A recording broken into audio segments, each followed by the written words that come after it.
-42 और यहाँ पर x इक्वल टू -42 हो जाएगा। लेकिन यहीं पर हमको ग्राफ और बड़ा बनाना पड़ेगा, यानी कि जो -7 और 7 तक लेकर गया हूँ तो -40 तक हमको ले जाना, 42 तक ले जाना पड़ेगा, जो कि एक मुझे नहीं लगता कि बहुत ही ईजी मेथड होगा, बहुत ही हम।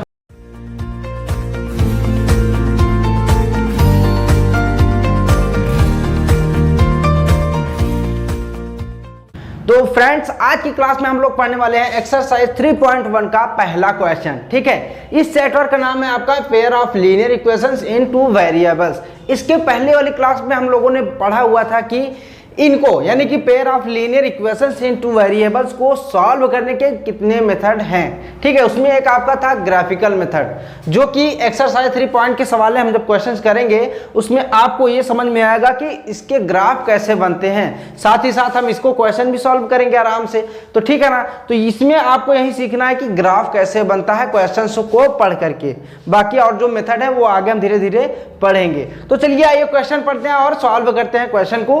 ठीक है, तो इसमें दिया गया है, पहला क्वेश्चन है आपका कि आफ्ताब टेल्स हिज डॉटर, यानी कि आफ्ताब अपनी बेटी से कहता है कि 7 years ago it was 7 times as old as you were then, यानी कि 7 साल पहले मैं तुम्हारी एज का 7 गुना था, यानी कि उस समय तुम जितनी साल की थी, जितनी ईयर्स की थी, उससे मैं 7 गुना था। ठीक है, और आगे कह रहा है कि also 3 years from I shall be 3 times as old as you will be, और ये कह रहा है कि अब से मैं 3 साल बाद तुम्हारी एज का 3 गुना ज्यादा हो जाऊंगा। ठीक है, और क्या आगे क्वेश्चन कह रहा है कि represent this situation algebraically and graphically, यानी कि आपको ये बताना है कि इसमें कैसे इक्वेशन बनेंगे। ठीक है, और उसको ग्राफ में कैसे रिप्रेजेंट करेंगे, यही चीज हमको आज पढ़नी है। तो चलिए आइए, अब इसमें सबसे जो बड़ी चीज होती है, आप लोगों को जो कठिन लगता है वो होता है कि हम किस एज को हम माने x। ठीक है, क्योंकि ऐसे क्वेश्चंस में हमको x मानना पड़ता है ना। तो सबसे पहले हम देखते हैं कि स्टार्टिंग में क्या है, Aftab tales his daughter, Aftab कह रहा है ना, तो क्या करते हैं हम आफ्ताब की जो अभी की एज है, प्रेजेंट एज, उसको हम मान लेते हैं x। ठीक है, कैसे, तो यहां पर हम लिखेंगे प्रेजेंट एज ऑफ आफ्ताब। ठीक है, अब इसको हम मान लेते हैं x। ओके, इसी तरीके से अभी हम इसका माने हैं आफ्ताब का कि प्रेजेंट की एज x है, तो हम ऐसे ही उसकी बेटी का मान लेते हैं y। ठीक है, तो यहां पर हम लिखेंगे present age of Aftab's daughter. ठीक है, तो यहां पर हो जाएगा y। अब चलते हैं जो क्वेश्चन में बोल रहा है, क्या बोल रहा है कि Aftab tales his daughter 7 years ago it was 7 times as old as you were then, यानी कि आफ्ताब की एज कितनी थी भाई, उस समय 7 टाइम्स थी, 7 साल पहले। तो यहां पर हम वही क्वेश्चन लिखेंगे, वही चीज लिखेंगे जो दिया गया क्वेश्चन नहीं। ठीक है, तो क्या करेंगे हम 7 years ago चलते हैं, भी 7 years ago। तो यहां पर अभी तो हमने माना है x, तो क्या हो जाएगा 7 years ago, हो जाएगा आफ्ताब की एज, आफ्ताब्स एज हो जाएगा कितना, x - 7, क्योंकि क्या हो रहा है भाई, हम 7 साल पहले चल रहे हैं। इसी तरीके से इसकी डॉटर का भी हो जाएगा, डॉटर्स एज कितना हो जाएगा, y - 7 हो जाएगा। ठीक है, अब कंडीशन क्या दे रहा है कि 7 years ago it was 7 times as old as you were then।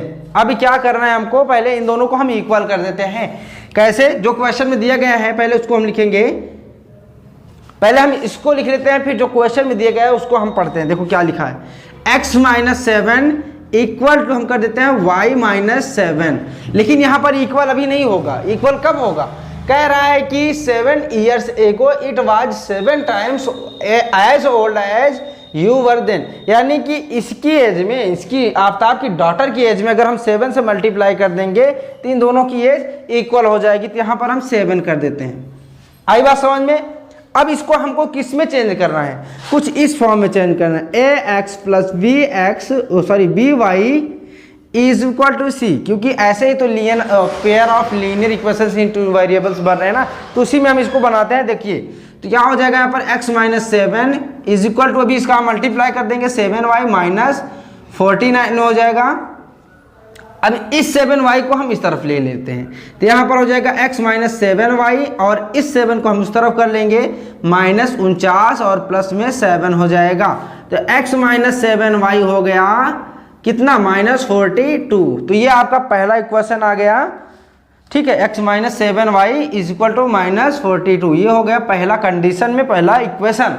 अब हम बात करते हैं जो दूसरी कंडीशन दी गई, दूसरी सिचुएशन दी गई है, वो क्या दी गई है कि also 3 years from I shall 3 times as old as you will be, यानी कि अगर अब से बात करें 3 साल बाद तो मेरी एज कितनी होगी, तुमसे 3 गुनी ज्यादा हो जाएगी। अभी हम क्या करते हैं कि 3 years आफ्टर का देख लेते हैं, तो यहीं पर हम क्या कर देंगे 3 आफ्टर 3 years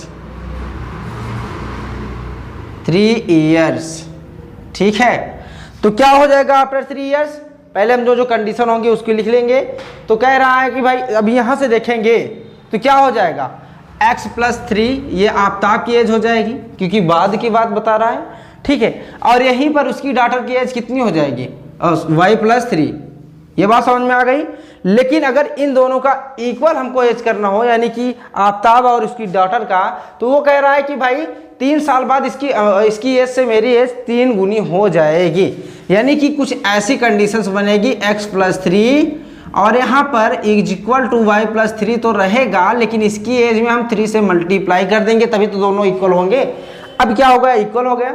अब इसी को हम इस तरीके से चेंज कर देंगे, मैंने बताया क्यों चेंज करना है। तो आइए चेंज करते हैं, तो x प्लस 3 हो जाएगा यहाँ पर, और यहाँ पर 3y प्लस 3 जा 9 हो जाएगा। अब इस 3y को इधर लेकर के आएंगे तो x माइनस 3y हो जाएगा, और इस 3 को उस तरफ लेकर के जाएंगे तो 9 माइनस हो जाएगा 3, x minus 3y is equal to हो जाएगा आपका 6, और ये हो गया आपका सेकेंड इक्वेशन, ठीक है। क्या हो गया आपका सेकेंड इक्वेशन। और ये देखो एक कंडीशन तो आपकी पूरी हो गई, क्या कह रहा है, अलजेब्रिकली रिप्रेजेंट करना है, तो उसको तो हमने कर लिया है। अब बात करते हैं हम ग्राफिकली को, इसको कैसे रिप्रेजेंट करना है। तो आपका ये एक क्वेश्चन है, और सॉरी एक इक्वेशन ये है, दूसरा इक्वेशन ये है। तो इनको हम क्या करते हैं, कुछ इस तरीके से पहले x और y की वैल्यू रख करके देख लेते हैं कि कौन कौन सी नंबर्स आ रहे हैं जहां पर कि हम उसको लाइन ग्राफ में रख सकते हैं, ठीक है। तो देखो, तो सबसे पहले हम क्या करेंगे, यहां पर एक्स वाई, देखो ऐसा नहीं है कि यहां पर हम 0 रख दें सॉल्व कर लें, ऐसा बिल्कुल भी मत करना। क्यों नहीं करना, देखो अगर हम y की जगह पर, यहां पर y की जगह पर हम 0 रख देते हैं तो x की वैल्यू क्या आ जाएगी, माइनस 42। कैसे, देखिए यहां पर क्या हो जाएगा, x माइनस 7y है, माइनस 42 है, x माइनस क्या हो जाएगा 7 में अगर हम मल्टीप्लाई करेंगे 0 से इज इक्वल टू माइनस 42, और यहाँ पर x is equal to minus 42 हो जाएगा। लेकिन यहीं पर हमको ग्राफ और बड़ा बनाना पड़ेगा, यानी कि अभी जो माइनस 7 और 7 तक लेकर गया हूँ तो माइनस 40 तक हमको ले जाना, 42 तक ले जाना पड़ेगा, जो कि एक मुझे नहीं लगता कि बहुत ही ईजी मेथड होगा, बहुत ही हमको फिर काफ़ी सारी दिक्कतों का सामना करना पड़ेगा। तो ऐसी सिचुएशन में हम क्या करते हैं, कुछ ऐसे नंबर्स को इसमें रखेंगे जिसमें कि हम सॉल्व करें, अगर x की वैल्यू निकालें तो थोड़ा सा छोटा है, जिसमें कि इस ग्राफ में हो जाए। तो क्या रखेंगे यहाँ पर, अगर हम यहाँ पर देखिए y की जगह पर हम 7 रख दें तब क्या होगा, 7 7 जा हो जाएगा 49, 49 इधर जाएगा तो हो जाएगा 49 माइनस 42, तो लगभग 7 आ जाएगा, ठीक है।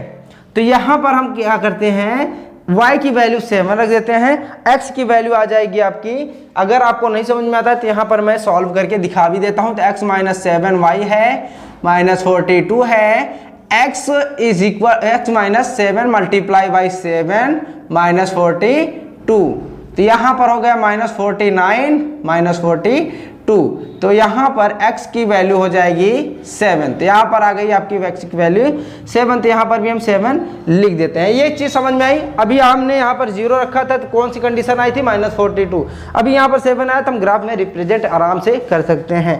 ओके, अब क्या करेंगे, इसके बाद y की वैल्यू हम क्या रख सकते हैं, और तो एक बार 6 रख के देखते हैं। तो यहाँ पर हो जाएगा कितना, 6 से बन हो जाएगा 42, 42 42 से कैंसिल हो जाएगा, तो x की वैल्यू आ जाएगी 0। ठीक है, तो यहाँ पर जो लाइन खींचा होगा अब खींचने की जरूरत अभी नहीं है, क्योंकि 2 ही हमको वैल्यू निकालनी है। तो यहाँ पर हम रखते हैं y की वैल्यू 6 और यहाँ पर इसकी वैल्यू आ जाएगी x की वैल्यू 0। ठीक है, इसी तरीके से हमको इसका भी निकालना है, तभी हम दोनों को रिप्रेजेंट कर देंगे ग्राफ पे। चलो आओ देखते हैं। तो यहाँ पर भी ऐसे ही हमको कंडीशंस बनानी है। तो अभी x और y की वैल्यू पहले हम निकालेंगे। तो y यहाँ पर हो जाएगा, x यहाँ पर हो जाएगा। तो y की वैल्यू हम क्या रखें, यहाँ पर 0 रखेंगे, तो आएगा x की वैल्यू 0, तो 6 आएगा, सॉरी। तो यहाँ पर हम क्या करते हैं, तो अभी y की वैल्यू 0 रखे तो x की वैल्यू आई 6। ठीक है, अब यहाँ पर y की वैल्यू अगर हम 2 रख देते हैं तब क्या आएगा, y की वैल्यू अगर हम 2 रखेंगे तब आएगा इसकी वैल्यू कितना, 12 आ जाएगा, जो कि मुझे नहीं लगता कि ये सही होगा आपको सॉल्व करने में। तो हम क्या करते हैं, और y की वैल्यू अगर हम -2 रखें तो क्या होगा, तो यहाँ पर थोड़ा सा सॉल्व करके देख लेते हैं। जैसे y वो क्या है, x है, ठीक है, x -3 है और माइनस का 2 हो जाएगा, क्योंकि y की वैल्यू भी हम क्या रख रहे हैं, -2 रख रहे हैं। तो इज इक्वल टू आपका 6 है, x is equal to minus का माइनस से मल्टीप्लाई होगा तो हो जाएगा क्या, प्लस, और 3 2 हो जाएगा 6, और यहाँ पर भी 6 से 6 कैंसिल हो जाएगा, तो x की वैल्यू क्या आ जाएगी, तो 0। तो यानी कि यहाँ पर अगर हम -2 रखते हैं y की वैल्यू तो आएगी x की वैल्यू 0। क्लियर हो गया। अब हमको क्या करना है, बस इन्हीं पॉइंट्स को हम यहाँ पर रिप्रेजेंट कर देते हैं ग्राफ में। तो ग्राफ में रिप्रेजेंट करने के लिए सबसे पहले यहाँ पर देखते हैं y की वैल्यू 7 चलनी है। ठीक है, तो y की वैल्यू हमको 7 यानी कि ऊपर की तरफ, तो यहाँ तक चलते हैं। ठीक है, और ये भी कह रहा है कि x की भी वैल्यू हमको 7 पर ही चलनी है। ठीक है, यानी कि अगर y की हमने y का चला ऊपर की तरफ तो 7 पॉइंट, अभी x का भी हमको चलना है तो कुछ यहाँ पर जाकर बनेगा। ठीक है, तो ये क्या हो जाएगा, देखो कैसे, फिर से देखना, y की वैल्यू हमने चला 7 पॉइंट तक, अभी कह रहा है कि x की भी वैल्यू उतनी है, 7 ही है, तो यहाँ से 7 पॉइंट चलेंगे तो कुछ इस तरीके से यहाँ पर आएगा 7.7। बात समझ में आ गई। तो ये चलो और देखते हैं दूसरा हमारा क्या है कि y पर हमको चलना है 6 पॉइंट। ठीक है, और x पर 0, यानी कि x पर कहीं भी नहीं चलना है, लेकिन y पर कह रहा है 6, तो ये हो जाएगा, यहाँ पर जाएंगे तो कुछ इस तरीके से हो जाएगा 0,6। ओके, ये क्लियर हुआ। अब चलते हैं इस वाले पॉइंट पर। तो y पर हमको 0 चलना है, मतलब कि y पर किधर भी नहीं चलना है, और x पर +6, तो इस तरफ चलना है, तो यहाँ पर आएंगे तो ये क्या हो जाएगा 6,0। ओके, तो ऐसे ही इसमें भी देख लेते हैं, y पर हमको चलना है -2 यानी कि यहाँ पर, और x पर हमको चलना है एक भी कदम नहीं, एक भी पॉइंट नहीं, तो यही आपका क्या हो जाएगा 0,-2। अभी आपको सिर्फ करना क्या है कि इन जो पॉइंट्स हैं इनको हम मिला देते हैं, बस यही आपका क्वेश्चन सॉल्व हो जाएगा। तो यहाँ पर मान लीजिए ये पॉइंट था, ये पॉइंट है। ठीक है, ये जो हमने यहाँ पर लिखा हुआ है 7 पॉइंट पर लिखा हुआ है, तो ये 6.0 पर हो गया। हाँ, बाकी ये सही है। तो अभी हम क्या करते हैं, इसको मिला देते हैं, ये मिल गया ना, तो ये हो गया आपका, और इसी तरीके से इसको भी मिला देंगे। ठीक है, तो देखिए ये दोनों पॉइंट्स हमने मिला दिया। अभी जो भी इक्वेशन बना हुआ था इस पर इक्वेशन लिख देते हैं। तो ये वाला इक्वेशन क्या था, x - 7y is equal to -42, और इसमें क्या था कि आपका x - 3y is equal to 6। बस यही हो गया आपका क्वेश्चन सॉल्व। तो क्या करना था, पहले हमको अलजेब्रिकली और ग्राफिकली रिप्रेजेंट करना था, जो कि हमने रिप्रेजेंट कर लिया। बहुत ही इजी है, बस आपको ध्यान रखना है कि यहाँ पर पॉइंट्स कैसे रखने हैं, ज़्यादा बड़े नहीं होने चाहिए, नहीं तो आपको सॉल्व करने में प्रॉब्लम्स होगी। ठीक है ना बच्चों, तो ये आपका पहला क्वेश्चन था। आगे भी अभी 2 क्वेश्चंस हैं, उनको भी मैं करवाऊंगा, लेकिन उसको नेक्स्ट वीडियो में कराऊंगा। इसमें तो कोई प्रॉब्लम आपको नहीं होनी चाहिए, बट अगर कोई भी प्रॉब्लम होती है तो यार कमेंट सेक्शन है, उसमें आप कुछ भी अपना कमेंट दे सकते हैं कि सर यहाँ पर हमको नहीं समझ में आया था। ठीक है, लगता है कि अगर हम वहाँ पर ही आपको बता सकते हैं तो वहीं पर बता देंगे, नहीं तो हाँ, अगर आपको लगता है कि हमको लगता है कि ये चीज़ हाँ इस पर अलग से वीडियो बनाना है तो उस पर भी हम अलग से वीडियो बना देंगे।